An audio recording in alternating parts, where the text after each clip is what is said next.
That is a much happier looking temple, and now that we have finished our adventure in the pyramids of the Bomberman Aztecs over the sea, let's go, men. Oh, we're shoving right off, Again? Wind Waker, a great scene. Bomberman, can you answer a question? How are you walking on water? Answer a question. How? So yeah, World 3 is just a pirate ship that spontaneously appeared. And gotta love those... Oh, I have nothing else better to do. I just will raid a pirate ship. You know what this is giving me a lot of? What do you do on a pirate ship filled with gunpowder and cannons? Why, of course, you just add bombs to the equation. This is giving Marley. Oh my... You missed opportunity here. The beginning of the level, your first bomb, you should have just nuked the entire thing. We're off to a good start. Bomberman dies. We're off to a blowing up the... Yeah, what happened to Bomberman? Well, he kind of let off a bomb on a pirate ship filled with gunpowder. You can kind of do the math. And then, like, Tazanakan starts playing in the background. Ah! You know what this is giving me? This is reminding me of? This would kind of remind me of Goof Troop on Super Nintendo. Yep. It does look a lot like that, yeah. Because there was a pirate level in that too. Yeah. It's actually like the first level in the game. I will say I do like the... Bomberman DS had the option of just going with a generic water world or a beach level. Yes, let's do the beach episode. No, it's a pirate ship. So I appreciate that I'm doing something different, but I'm like, World 3 literally wasn't on the map and then just showed up. How awfully convenient that it appeared exactly when Bomberman was heading out on his quest. How convenient as well that one of the crystal shards landed spontaneously on a pirate ship. How frustrating as well that we have bomb enemies on a pirate ship. I'm sure we'll be fine though. How frustrating it can be that we are bombing a pirate ship. Yep. I will say... I mean, we're just helping out the other pirates. As much as a staple it is to have a bomb enemy in Bomberman games, it has always been frustrating that it's a case of, if the bomb enemy lights itself, it is invincible to explosions, but if you hit it with a live bomb before it lights itself, no, it dies. I'm so glad that we have that nice little grey area in the middle where a bomb can blow itself up, but also can be blown up and die, which is slightly different. Yeah, it's kind of weird, but sure, let's go with it. The engineer in me is very, very upset with this. It just defies the laws of physics. You know, it's got that air of Dragon Ball Super Vegeta using Final Explosion and not killing himself. That's kind of a fitting response as well. Speaking of death. Speaking of death. Oh. Yo, what else died this run? Alright. Reset. Oh, Lester, stop doing that. You're giving me too many video titles to choose from. How am I going to choose? Jeez. This is good. This is the true way to be a pirate. Have way too many good titles. Nope. You know, it'd just be fitting at that point if Bomberman just picked up the bomb and chucked it off the ship because it's a live bomb and he has the power to chuck it. And then it bounces from the other end of the map and lands next to the exit. It just comes right back, like, oh no. The bomb boomerang. Just to spite me. I don't remember if I tested during my recordings, but I'm pretty sure if it lights itself as a live bomb, and you've got bomb punch or bomb kick, you can actually move it. But if it's walking around as an enemy, you can't. I think. It would make sense, because at that point, the bomb enemy is basically turning itself into a bomb. So it makes sense for it to basically have, like, the same, like, collision for Bomberman at that point, like, you can interact with it. Speaking of bizarre enemies, this little cup and saucer thing moving around in circles here is a multi-hit enemy with 3 hits on it. Oh god. Now, I feel like it is a recurring enemy, or at least something of a similar shape from other Bomberman games, but I'm pretty sure normally in a lot of the other ones, it has a visual indication that it's taken damage. Granted, I might be confusing it with the UFOs from World 1, which is entirely possible. Just the annoying thing about it is that it passes through walls! Yeah, this is another level that's good to have. Just fire through wall power. I never did spike bombs. Absolutely. I'm gonna be honest, the two bombs that are such great staples that are in so many Bomberman games that I'm glad have never gone away, or if they have, it's only been for 1 or 2 games maximum, are the pass-through bombs and the remote bombs, because, hilariously, the original Bomberman 1 had remote bombs but not pass-through bombs. No, really? Could you imagine a time before bombs that could blow up through walls? Yeah, it's interesting. I think even those bombs returned in the 3D games too, which was even weirder since bombs were totally different in the N64 Bomberman games. Yeah, I know they're not in Bomberman Story DS because literally your bomb's explosion size is based on power-ups that you find as you adventure, so it's just a case of the bomb gets bigger and then you unlock different kinds of bombs that have different throwing arcs. But yeah, no, I think, I can't remember what the first game was that had, oh dear. Well, Hang on. to my Shield. wife and kids. We are saved. If you didn't have a shield, you would have been screwed. Guys. Like, I had to think, I'm just like, have I trapped myself? No. Thankfully, I have the advantage of a touchscreen and buttons. If this was any other Bomberman game, that would have been a whole different story. Yeah, I know I mentioned it very briefly, but I'm pretty sure it was the PSP game as well that was also just titled Bomberman that implemented the power-up system in a separate menu as well, so you didn't actually add every power-up to Bomberman as you played. You had the option to like scroll through a menu and add them manually.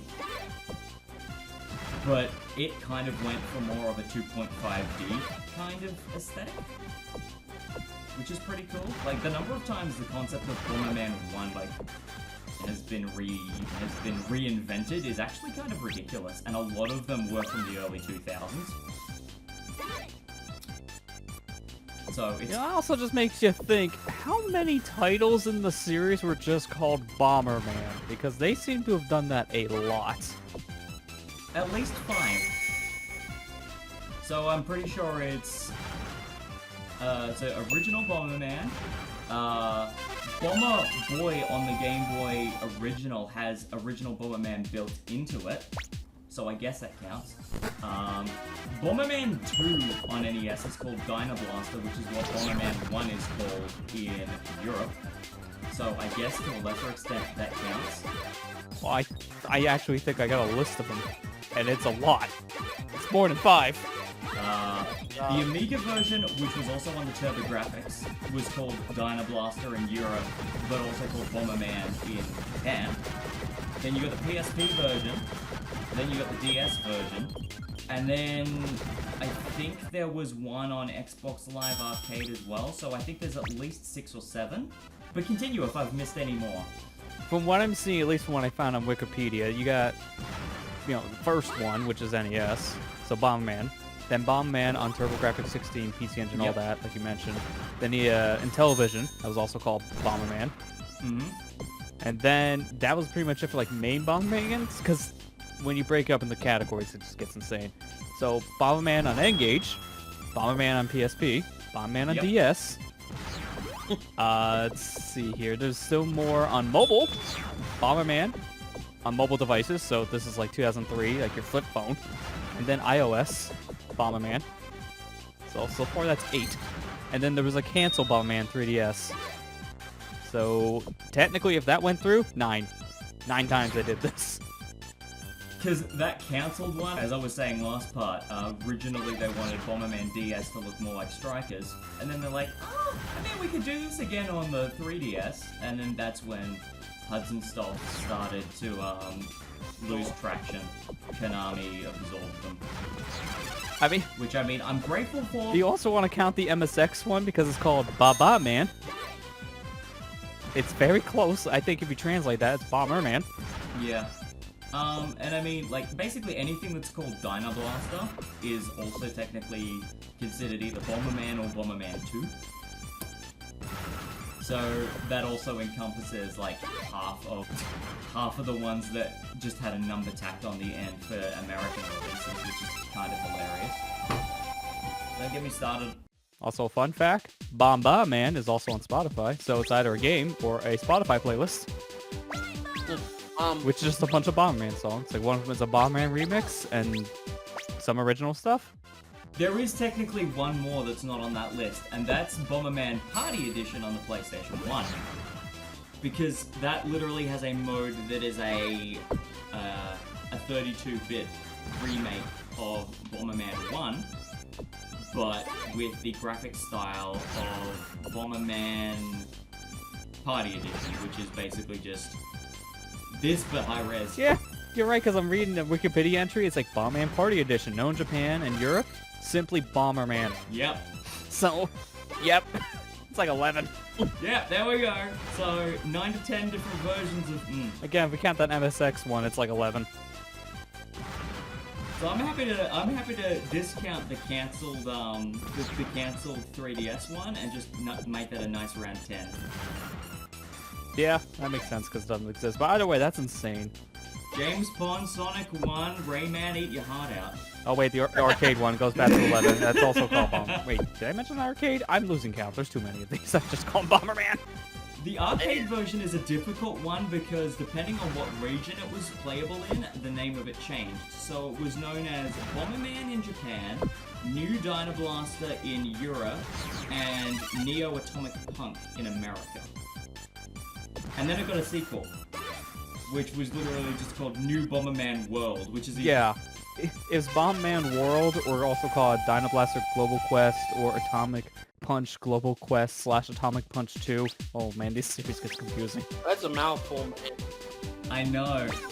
The arcades had an enormous amount of playable Bomberman games, which is crazy. And the funny thing is, like, there are a handful of those games in that list that, depending on what model of computer you played it on, the way that it played could technically be considered a different port because of either the stability, the resolution, or the overall publisher.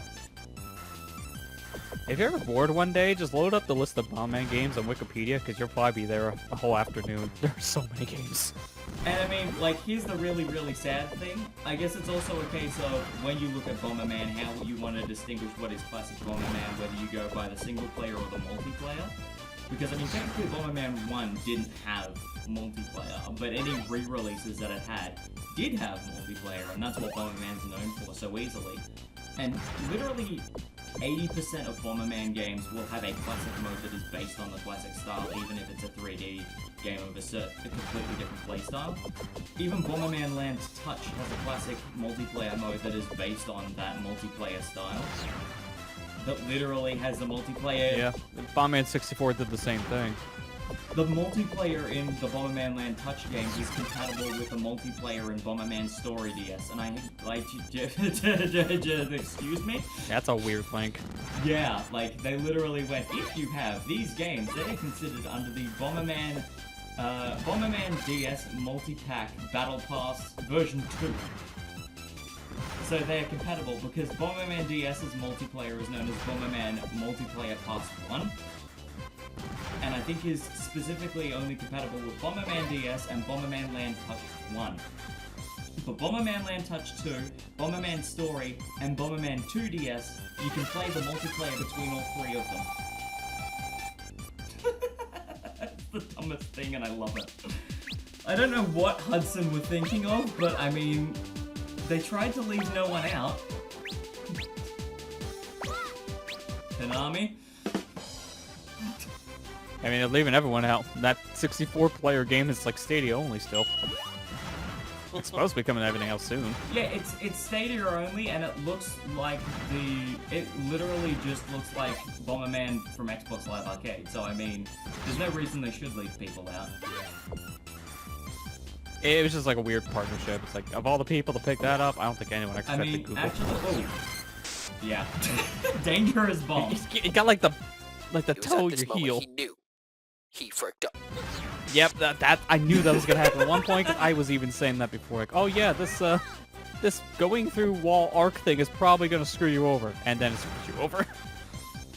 Like, I'm just like, no, let's use the bomb that's good. Let's use the bomb that's good. Like, See, this one has less of a chance to kill me. you know what the funny thing is about all of our ranting? One, these pirate enemies are literally just like the ghost enemies from World 2. So they're just sitting there waiting for me to hit them again. Hurry up! And the second thing I just realized is, you know, with all of that Battle Pass connectivity between different DS Bomberman games, Bomberman Blitz on the DSiWare store is literally that Battle Pass as a standalone game. So it's compatible as well. Yeah, so, like... Man, how many Bomberman games can play with each other? That's a stupid link. Like what, 4? Even if you had none of those DS games, if you had, you know, $4.50 to shell out on the DSiWare store, because it's still there, you could still play that as well. Oh, my mistake. The pirates are the same as the ghosts, but with 2 hitboxes.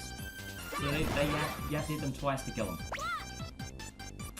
This one he thought wasn't annoying enough. I've used up every clock because these enemies are taking forever. What is this nonsense? The worst part is you can't use one bomb to corner it and then another bomb to explode it, because, yeah, guess what's gonna happen? Yep. Oh yeah, another bomb, my favorite. But yeah, good job, World 39. You managed to get my lives count below 8 for the first time since the first episode.